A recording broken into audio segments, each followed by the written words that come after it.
Welcome, one and all, to the K.O.E. Nation for another premium spirit review. I am the devilishly handsome outlaw himself, your king of extreme, Phil K.O.E., joined by my indomitable broadcast partner, the one, the only, Tony fucking G. Like, share, subscribe, follow us on Facebook, Spotify, all the good stuff in between.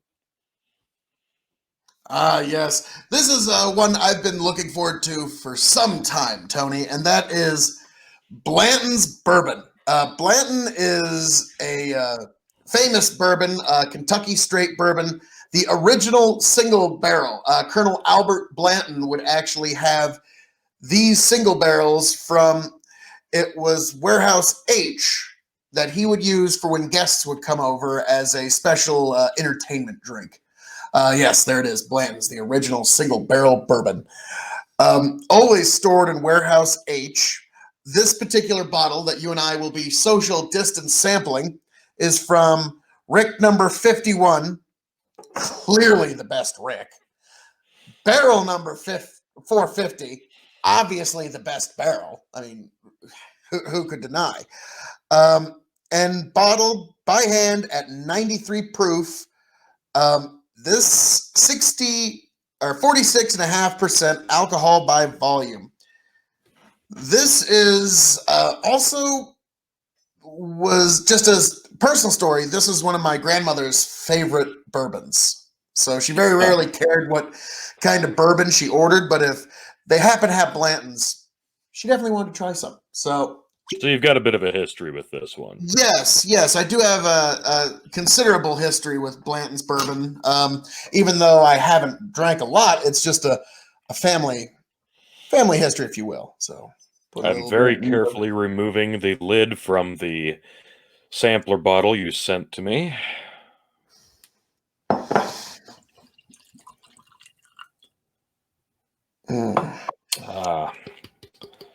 Already smells outstanding, I gotta say, aroma-wise.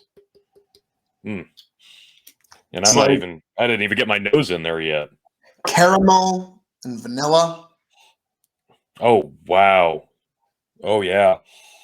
Man, that takes me back to baking when I was younger with my mom using vanilla extract in cookies. Oh, wow. Yeah. Wow. It's always interesting when that's got a hell of a smell. Powerful memory like that.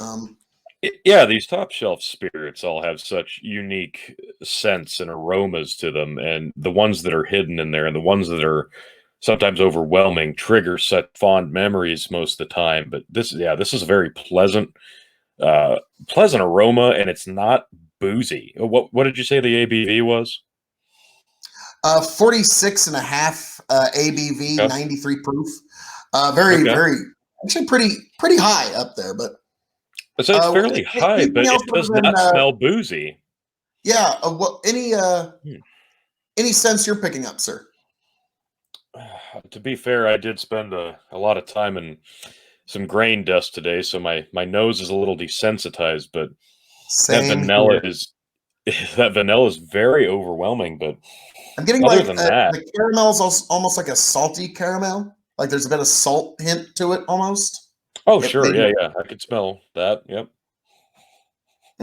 Yeah, I've been out. Vanilla I've been out in the field today, and we have to mix talcum powder and mycorrhizal fungi powder with our seed, and that just poof back. So yeah, I had to rinse my face off. But even then, this is, like I said, the vanilla and the caramel just punch through even we're both having a bad nose day. Like there's no way and it just punches through. So, I think what kind of barrel do they age this in? Because I'm smelling a bit of wood, but fresh oak.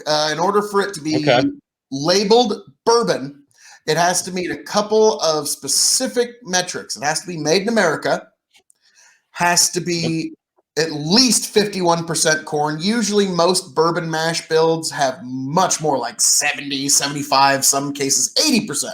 But it has to be at least 51% corn, has to be made from fresh charred American oak. it cannot be reused oak barrels. It has to be freshly made oak barrels. And that's why in a lot of scotches use ex-bourbon barrels, because there's these perfectly good Sure. barrels. They're just there to be used, that they can't be reused. And then they cannot add any artificial colorings or flavorings in order to call it bourbon. So this is how it came out of the barrel. No artificial colorings, no additives, no fancy oak tricks, just fresh oak. So the wood you're getting is that fresh oak influence. And yeah, I'm getting a small bit of that. Yeah, other than the vanilla and the sweetness, it's that woodsy smell. It's not nearly as overwhelming as the vanilla, but I love the vanilla. Outstanding. All right. Well, shall we Yes, dive we in? shall. A digital toast. Ding.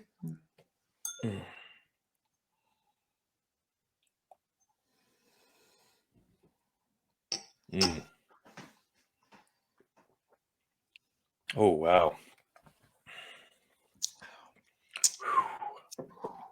That is very smooth. Oh, my. There's some bite. Well, of course, it's a bourbon, and it's a Oh, higher ABV. yep.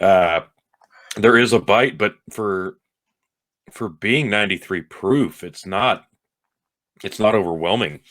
It's No. very sweet. The vanilla, the nose of the vanilla, it doubles down in taste, because that's the first thing I got, was that vanilla flavor.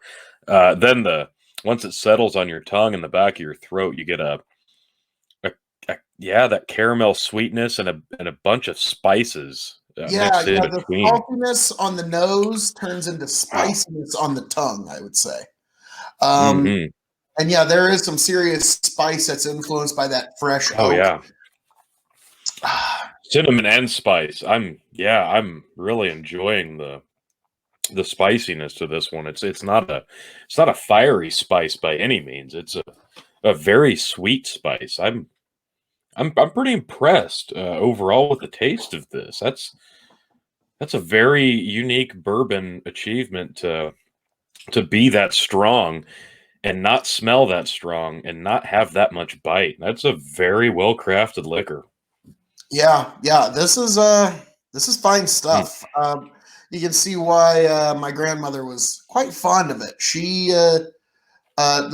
My mother's mother, she was raised during the World War II era, or not raised, she came of age during the World War II era. Her husband was off fighting World War II, so that was her generation. And if you wanted to have a good time and drink before, during, and shortly after the war, you drank bourbon, or that was pretty much all you drank. And so things like Blanton'S bourbon was very high class at that time. If you get your hands, because there was no scotch coming across the Atlantic. Sure. Maybe you could get your hands on some Canadian whiskey and some tequilas and mezcals. That's about it. And bourbons. And so this was considered the classy drink throughout that era. And it still has a mystique, and there is a cult following to this bourbon to this day. People freak out if they can get their hands on a bottle of it. Now Yeah, I can see that. Yeah.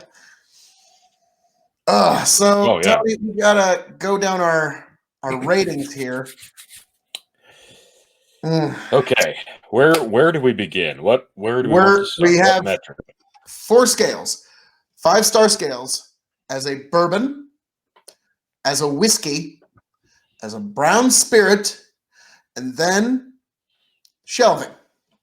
So, since this is my show, I think I'll go first on this one. As a bourbon, All right. as a bourbon, this is pretty much one of the top end bourbons without having to spend the money on like a Pappy O'Daniel or some of those really, really insanely expensive bourbons. I'm gonna give this 4.5 stars as a bourbon. Wow. All right. 4.5-star bourbon. You know, mm, for me personally, bourbon tends to rate about third or fourth on the whiskey scale for me. I like my Scotch and Irish are 1 and 2, depending on the mood. And then 3 and 4 either be Canadian or bourbon. So for me, it takes a lot to impress me for a bourbon, but this one has. And before you even said 4.5, I already had mine keyed up. 4.5 stars for me as well. This is an outstanding bourbon. I can't recommend this enough. This would be a Yeah. great entry to bourbon. This would be a great segue to bourbon. This would be a great, impressive shelf, something to have on your shelf, something to show off. The presentation itself alone is Yeah, this would be wonderful, and the a taste. yeah, this would be a great start, middle, and end to one's life in bourbon. Like this, I'm gonna do what I can to keep a bottle of this on hand. But we'll get into that a little sooner. So that's as a bourbon. We both agree that as a bourbon, this is Yeah, spectacular and a definite must try in the world of bourbon. So yeah, we're I in agree. agreement there. Now we move on to the whiskey scale, sir. This one I'm going Okay. to let you take first. I think you could do a lot with this. I wouldn't necessarily. I'm drinking it neat. I have no ice. I have no droplet of water. I wanted to try it raw, and I'm glad I did because Yeah. I think it's really telling that you could do a lot with this. I think you could mix it, although I personally wouldn't. I think this would be marvelous on the rocks. I think it's pretty diverse, so I'm gonna go ahead and give this a 4 star on a whiskey scale. As a whiskey, just as any old whiskey on this planet, and you're comparing it to a pretty wide margin. Yeah. Tony G, I hate to agree, but I'm going to have to agree. 4-star whiskey, amazing whiskey. And I'm going to get into another element of it in our next review. But yes, it's a 4-star. When you're putting it up against the world of whiskey, this one stacks up. This one, if you got a friend who's a whiskey snob and you bring over a Yes. bottle of Blanton'S, that whiskey snob friend of yours will not feel underserved. No, no, I don't think you could go wrong offering this to somebody who likes a Scotch, likes a Canadian, likes a rye. I think this kind of delivers in all the categories of all the whiskeys, just on a whiskey scale. I think it really nails it home. I'm very impressed. Now, here's one that you're infamously hard to please in this category. Brown spirits. And I'm going to let you take this one first. And this is comparing it to all the whiskeys, scotches, brandies, rums, all the world of brown spirits. How do you think this one stacks up? 5-star scale. So a bourbon is, again, this is a diverse alcohol, and it's a bourbon, and it doesn't overpower you. It's not overly thick at all. Um, this is a tough one to rate, but it is pretty potent, like you said, 93 proof. So I guess for me, I'm gonna take my rating down a smidge because it's so high in proof, but that's not necessarily a bad thing. I'm gonna give this 3.5 on a brown spirit scale. Yep, you're infamously hard to please on brown spirits. And It's as you such can a see, wide variety. I've gotten into this bottle a little bit, folks, and I know some of the folks at maybe even the Blanton'S distillery are going to just like want to slap me for doing such a thing, but I have cocktailed some of this whiskey and I have put it in different types of cocktails, and it's a stupendous cocktailing whiskey. But I actually have I a believe it. bourbon that in my shelving over here, which I'll get into later, which isn't as good neat at all, but is a stupendous cocktailing bourbon. But this, it makes amazing cocktails, but you just feel like, what am I doing here? Like you feel like you're putting like a Lamborghini engine into a Beetle. You know what I mean? Yeah. Like that. Uh, so in that regard, I still have to give it on a brown spirit scale 4 stars. Really? 4 stars on a brown Yes, spirit because it's scale. infinitely drinkable. I've had it on the rocks. It's marvelous on the rocks. Okay. I've had it in cocktails. It really works. But there's just some other whiskeys that I would go with first in terms of cocktailing before I jump into this one. So excellent, excellent, excellent spirit. And like I said, I have a history with this particular spirit. So maybe I'm being generous, but I don't think I'm being too terribly generous. Now, Tony, this is might be the easiest question of the night. Shelving, sir.